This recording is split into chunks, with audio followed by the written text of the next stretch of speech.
friends, Monica here, and welcome to my channel, and I really hope you're staying safe and healthy. Today I'm going to be showing you how I made this 3-layer ruffle skirt, which is super cute, and it's also versatile because you can make it as long or as short as you'd like. And I actually like this style so much I've already made 2 of them. I really hope you enjoyed the tutorial, and if you do, please give it a thumbs up, and I would love to have you subscribe to my channel if you haven't already. And make sure to hit that notification bell if you want to be notified of every time I upload, that way you don't miss a video. And let's go ahead and get sewing.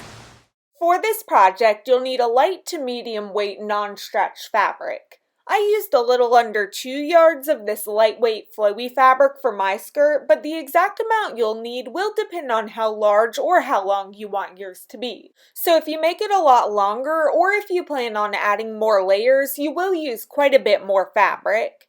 You'll also need enough 3/4 inch wide elastic to wrap around your waist for the waistband, plus the basic sewing supplies I have listed in the video's description. And if you're ever wondering what specific tool I'm using, I usually link it all there.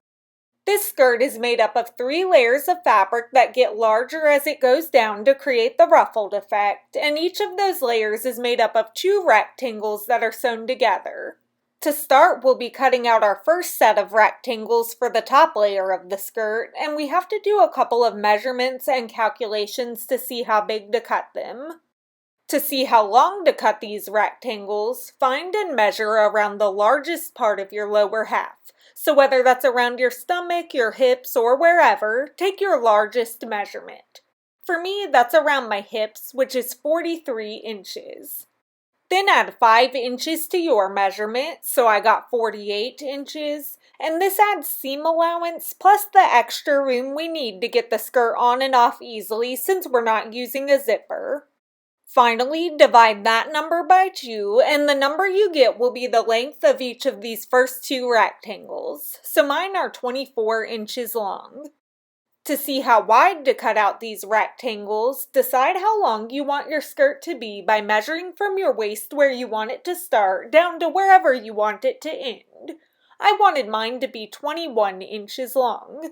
Then, since we're making a skirt that has 3 layers, divide your number by 3, and this will tell you how wide each of your rectangles will need to be before adding seam allowance, and you'll need to write this number down for later. Each of mine will need to be 7 inches wide before seam allowance.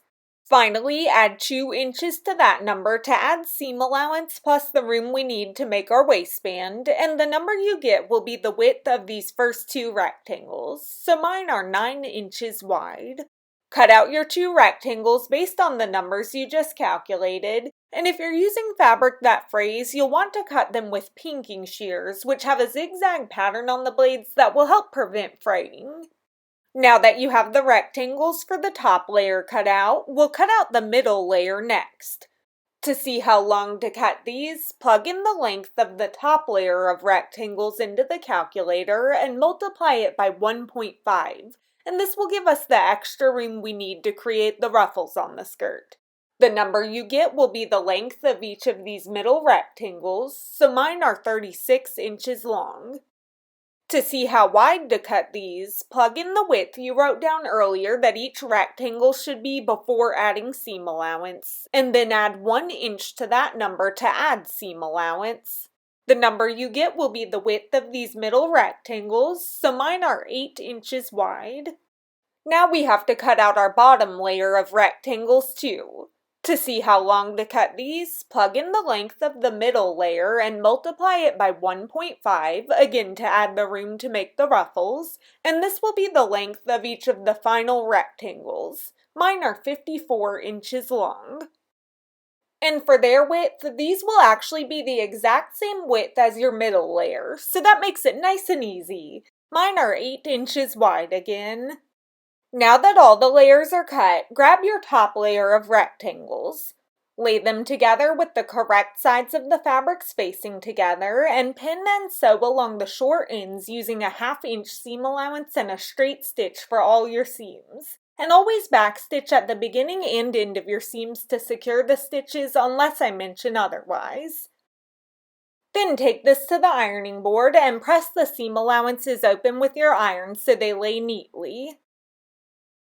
When you're done, grab your middle layer and lay those pieces together with correct sides facing, then pin and sew along the sides and iron the seam allowances open too.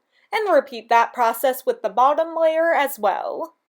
Next, we have to sew basting stitches along the top edge of this layer so that we'll be able to gather the fabric to create the ruffles.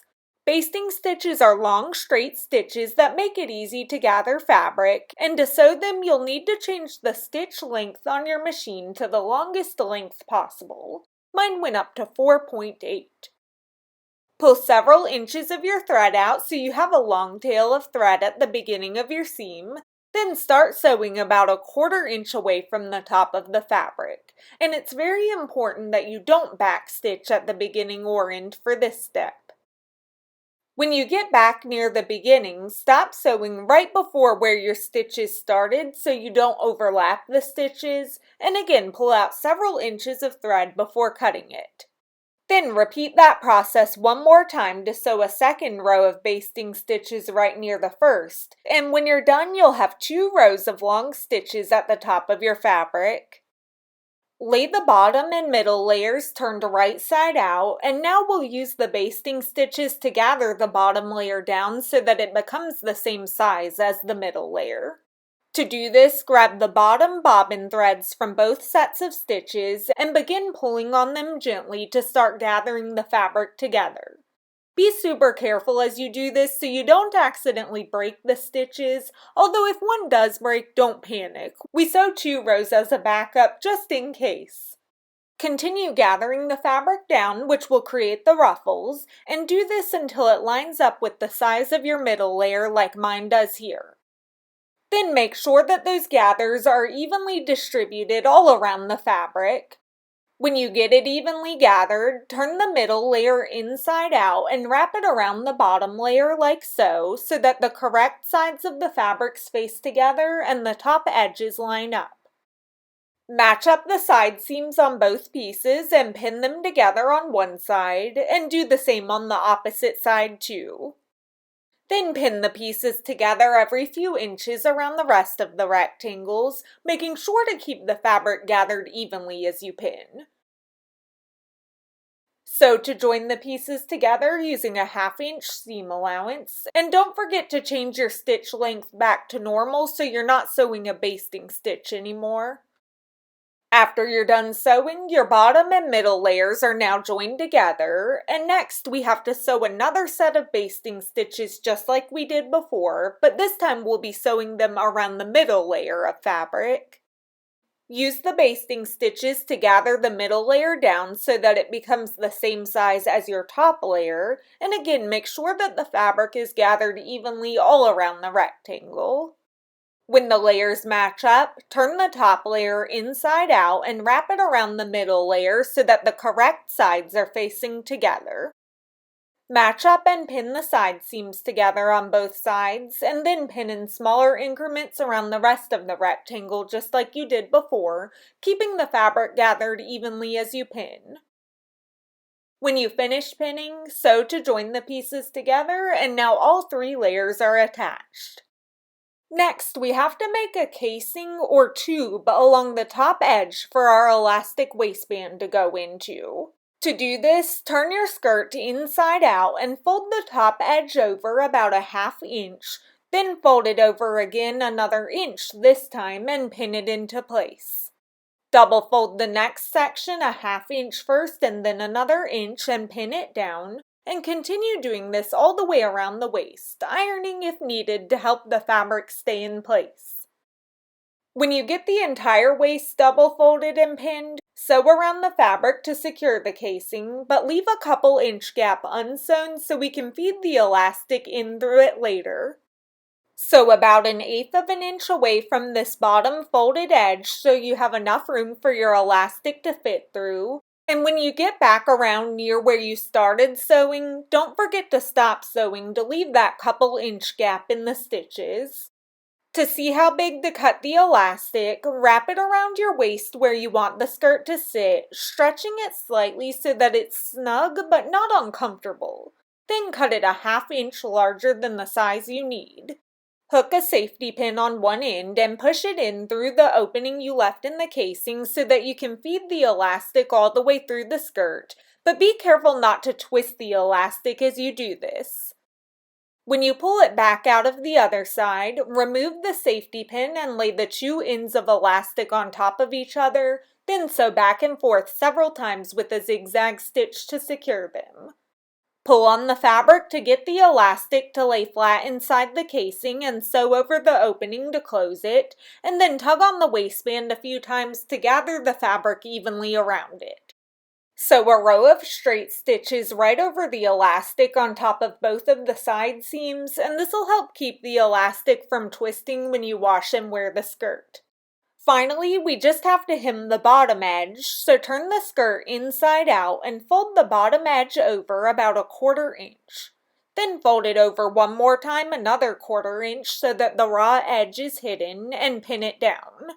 Do this all the way around the bottom edge of the skirt, ironing if needed to help the fabric stay in place as you work, and then sew with a straight stitch to secure the hem. Iron the skirt so that all the seams and hems lay neatly, and now you have a fun new project to wear. Thank you for watching and happy sewing! And I would love to have you... Oh geez, that scared me. That was a leaf. That was thunder. Let me hurry up. Let's see if I can get this without everything falling down. I have the tripod sitting on a stool, leaning against a tray, balanced very delicately. Whoa,